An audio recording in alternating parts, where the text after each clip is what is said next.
Limited access to financing continued to shut many Ghanaians out of the property market, deepening the country's housing deficit. A 2024 revised housing profile indicates that only 1% of Ghanaians can afford decent housing, raising concerns about the future of home ownership, particularly for salary workers. Against this backdrop, residential estate developer Waylead Limited calls for government intervention to make housing more accessible.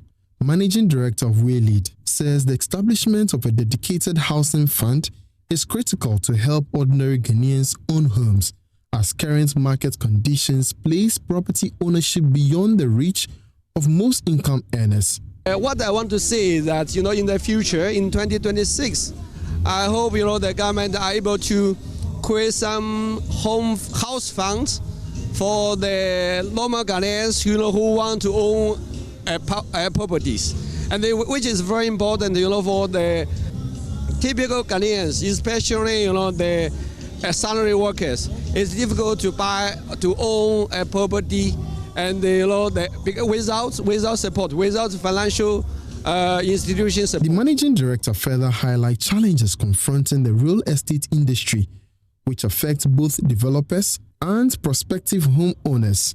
Estate industry in Ghana here is very, very challenging, because in Ghana here, most of the financial institutions, the banks, they don't give any support. And for estate like this, even it's very difficult for us to get a loan from the bank.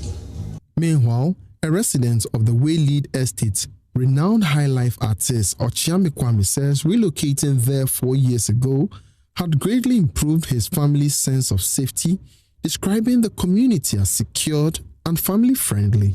I love my children and I will protect them at all costs.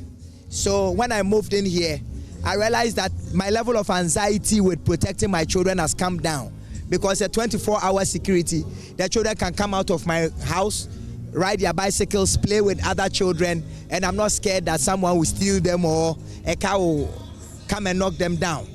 At every stage of your life, if you mean to live here, you'll be able to afford it. The call comes amid pressure on policymakers to prioritize housing, with stakeholders urging stronger collaboration between government and private developers to address Ghana's housing deficit. For JoyNews, Jason Day.